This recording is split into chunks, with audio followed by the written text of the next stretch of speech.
અમારા ગામડાની એક વાત કરું. અમારા ગામડામાં એક બોકડો છે. એવો બોકડો શેરીમાં નીકળે એટલે શેરી હૂતી હોય તો જાગી જાય. એક શેરીમાં નીકળ્યો, 3 શેરીમાં ખબર પડે કે બોકડો આ શેરીમાંથી નીકળો. એવો ગંધાય. એમાં ગામ લોકો એક દી ભેગા થયા.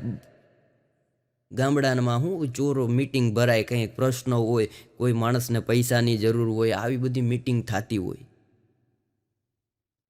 એમાં ચોરે બધા ભેગા થયા એટલે નક્કી કર્યું કે હવે બોકડાનું કરવું શું. એ કે આખે ગામને હુવા નથી દેતો. અજાણ્યા મહેમાન આવે એને તો સીધી લાત જ મારે છે.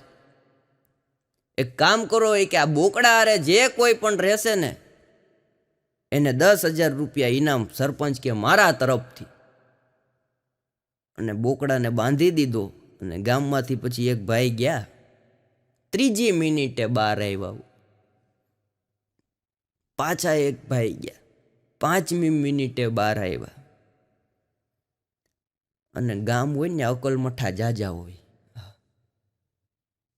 આમ કરતા કરતા 10-12 જણા ગયા. આખા દીમાં 15-20 જણા ગયા ને બહાર આવી ગયા. બીજો દી હવાર થયો, પાછા 2 જણા ગયા, બહાર આવ્યા. એમાં એક ભાઈ ગયો અંદર. 15 મિનિટ થઈ તો બોકડો બહાર આવ્યો.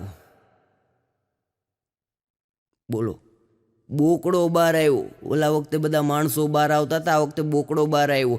સરપંચિયાને 10,000 ની 15,000 રૂપિયા ઇનામ આપો. પણ પેલા એ કે બોકડો કઈ રીતના બહાર આવ્યો. માણસને આપણે જાહેરાત કરી હતી કે માણસ કોઈ આની આરે રે એને 10,000 રૂપિયાનું ઇનામ. અને બોકડો આખો બહાર આવી ગયો. ઓલો કે આવી જ જાય ને ભાઈ, 8 મહિનાથી કે હું નાયો નથી. બોકડા કરતા તો મારી સુગંધ વધારે પવિત્ર છે.